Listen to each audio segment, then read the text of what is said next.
नमस्कार, स्वागत है झारखंड की फटाफट ताजा बड़ी खबरों में। पहली बड़ी खबर, झारखंड में उत्पाद सिपाही भर्ती दौड़ में मौत होने वाले अभ्यर्थियों के परिवार को मुआवजा देगी झारखंड सरकार। झारखंड में उत्पाद सिपाही भर्ती दौड़ में मौत होने वाले मृतक अभ्यर्थियों के परिजनों को झारखंड सरकार 4 लाख रुपए की आर्थिक सहायता राशि देगी। खबर है कि इसको लेकर पुलिस मुख्यालय द्वारा 15 अभ्यर्थियों की सूची भी सरकार को उपलब्ध करा दी है। बता दें कि बीते दिनों झारखंड में उत्पाद सिपाही भर्ती के लिए शारीरिक परीक्षा दौड़ के दौरान अभ्यर्थियों की तबीयत बिगड़ने के कारण उनकी जान चली गई थी।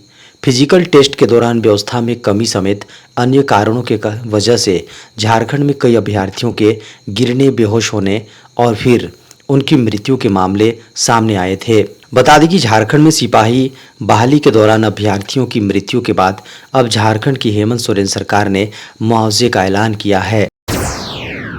झारखंड में इन किसानों के 2 लाख रुपए तक का कर्ज हुआ माफ। झारखंड में विधानसभा चुनाव की तिथि के ऐलान के ठीक पूर्व झारखंड की गठबंधन सरकार ने किसानों के 2 लाख रुपए तक के कर्ज माफ कर दिए हैं। खबर है कि झारखंड की राजधानी रांची के प्रभात तारा मैदान में आयोजित किसान सम्मेलन के दौरान झारखंड के मुख्यमंत्री हेमंत सोरेन ने कुल 1,76,977 किसानों के ऋण की राशि सरकारी खजाने से ट्रांसफर की। खबर है कि ऋण माफी की योजना के तहत कुल 400.66 करोड़ की राशि लोन अकाउंट्स में ट्रांसफर की गई है। इस अवसर पर झारखंड में जुटे किसानों को संबोधित करते हुए मुख्यमंत्री ने कहा कि हमारी सरकार 24 घंटे किसानों, मजदूरों, महिलाओं, आदिवासियों और पिछड़ों के हित में काम कर रही है। 5 अक्टूबर को जारी होगी पीएम किसान की 18वीं किस्त। केंद्र सरकार 5 अक्टूबर 2024 को पीएम किसान सम्मान निधि की 18वीं किस्त ट्रांसफर करेगी। खबर है कि इससे पूर्व 18 जून 2024 को प्रधानमंत्री नरेंद्र मोदी ने पीएम किसान योजना की 17वीं किस्त जारी की थी। पीएम किसान सम्मान, जी हां, पीएम किसान योजना पूरे भारत में छोटे और सीमांत किसानों को समर्थन देने के लिए एक कल्याणकारी योजना है। बता दें कि पीएम किसान सम्मान निधि की 18वीं किस्त ट्रांसफर होने की तारीख सामने आने के बाद लोग पात्रता सूची में अपना नाम देखने लगे हैं। बता दें कि सरकार की ओर से वर्ष 2019 में पीएम किसान सम्मान निधि योजना को शुरू किया गया था। योजना के अनुसार मिलने वाला पैसा डायरेक्ट किसानों के बैंक अकाउंट में भेजा जाता है। पीएम किसान के सभी लाभार्थी किसानों के लिए ई-केवाईसी कराना जरूरी है।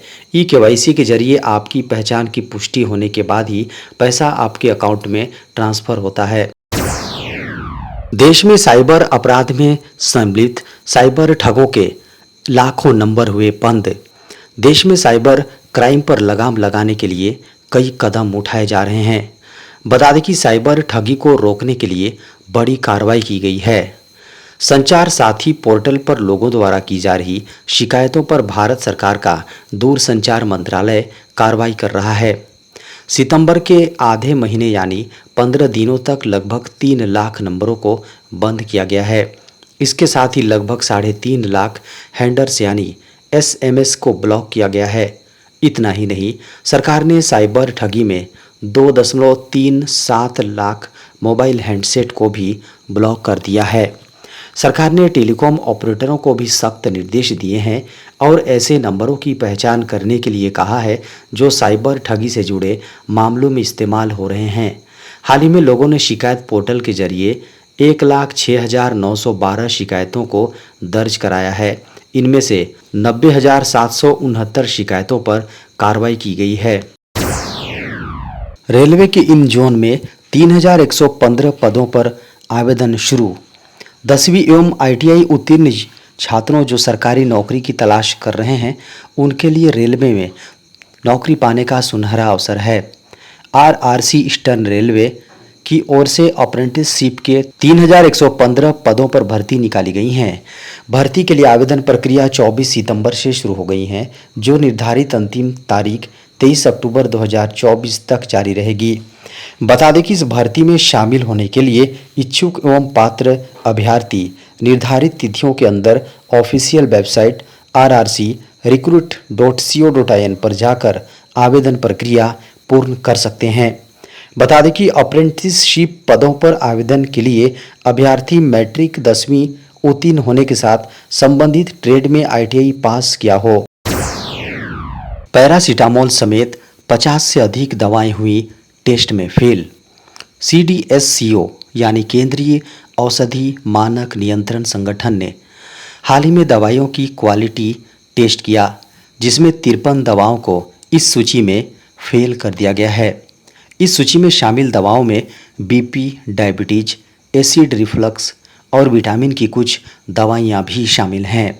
इसके अलावा CDSCO ने जिन दवाओं को फेल किया है उसमें बुखार उतारने वाली paracetamol, pain killer, diclofenac, anti fungal medicine, fluconazole जैसी देश की कई बड़ी फार्मास्यूटिकल्स कंपनी की दवाएं भी शामिल हैं।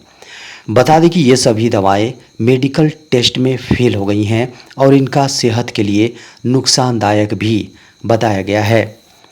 खबर है कि इस लिस्ट में 53 दवाओं को फेल किया गया है, लेकिन सूची में अभी केवल 48 दवाओं का ही नाम सामने आया है, क्योंकि इसमें से 5 दवाइयां जो फेल हुई हैं उनकी कंपनी का कहना है कि ये दवाएं उनकी नहीं हैं, बल्कि उनके नाम से नकली दवा को मार्केट में बेचा जा रहा है। आर्मी में 12वीं पास को नौकरी के साथ मिलेगी BTech की डिग्री। भारतीय सेना की 53वीं 10+2 टेक्निकल एंट्री स्कीम के लिए आवेदन अक्टूबर के पहले सप्ताह में शुरू होगा। 12वीं साइंस स्ट्रीम यानी PCM से पास करने वालों के लिए आर्मी में अफसर बनने का बेहतरीन मौका है। इस टेक्निकल एंट्री स्कीम के माध्यम से आर्मी में ऑफिसर रैंक पर परमानेंट कमीशन मिलेगा। जुलाई 2025 में शुरू होने वाले इस कोर्स के लिए ऑनलाइन आवेदन सेना की वेबसाइट पर जाकर करना होगा। ऑनलाइन आवेदन सेना की वेबसाइट पर शुरू होने और अंतिम तिथि के बारे में जानकारी नहीं दी गई है। इसकी जानकारी के लिए डिटेल नोटिफिकेशन जारी होने के बाद ही बताया जा सकता है। बता दें कि सेना के टेक्निकल एंट्री स्कीम कोर्स के लिए चयनित होने के उपरांत 5 वर्ष की ट्रेनिंग होगी, जिसमें 4 साल आर्मी के ट्रेनिंग और इंजीनियरिंग का कोर्स शामिल होगा। कोर्स पूरा होने के बाद BTech की डिग्री और लेफ्टिनेंट रैंक पर परमानेंट कमीशन मिलेगा। आर्मी की 53वीं टेक्निकल एंट्री स्कीम के लिए उम्मीदवारों को फिजिक्स, केमिस्ट्री और मैथमेटिक्स विषयों के साथ 12वीं 60% अंक के पास अंक से पास होना चाहिए। हेल्थ और लाइफ इंश्योरेंस प्रीमियम को लेकर होने वाली मीटिंग टली 19 अक्टूबर तक।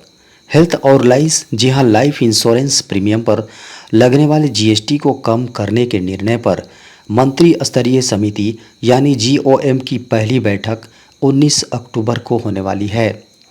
खबर है कि इंश्योरेंस प्रीमियम पर इस समय 18% GST लगाया जाता है। इस GST दर को कम करने या हटाने की मांग काफ़ी समय से चल रही है।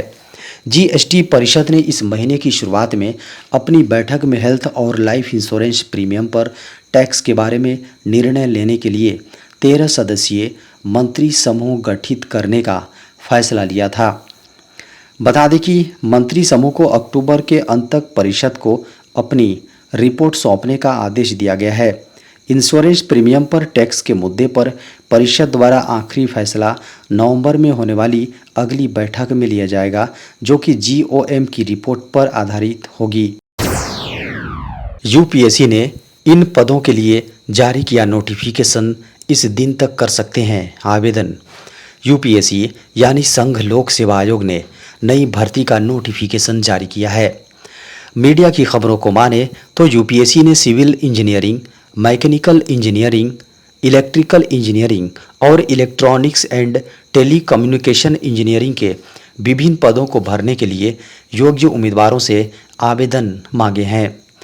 खबरों की माने तो इस भर्ती के लिए उम्मीदवार की न्यूनतम आयु 21 वर्ष और अधिकतम उम्र 30 वर्ष होनी चाहिए। बता दें कि इच्छुक और योग्य उम्मीदवारों को आखिरी तारीख से पहले ही आवेदन फॉर्म भर देना होगा। UPSC भर्ती 2024 के लिए आवेदन प्रक्रिया शुरू है। इच्छुक और योग्य उम्मीदवार 8 अक्टूबर 2024 तक आयोग की आधिकारिक वेबसाइट upsc.gov.in के माध्यम से आवेदन कर सकते हैं। बता दें कि इस भर्ती अभियान के माध्यम से कुल 232 पदों को भरा जाना है। सेंट्रल बैंक ऑफ इंडिया में नौकरी का सुनहरा मौका 15 अक्टूबर से पहले कर सकते हैं आवेदन। सेंट्रल बैंक ऑफ इंडिया ने FLCC के लिए निर्देशक सलाहकार के पद के लिए रिक्ति की घोषणा की है।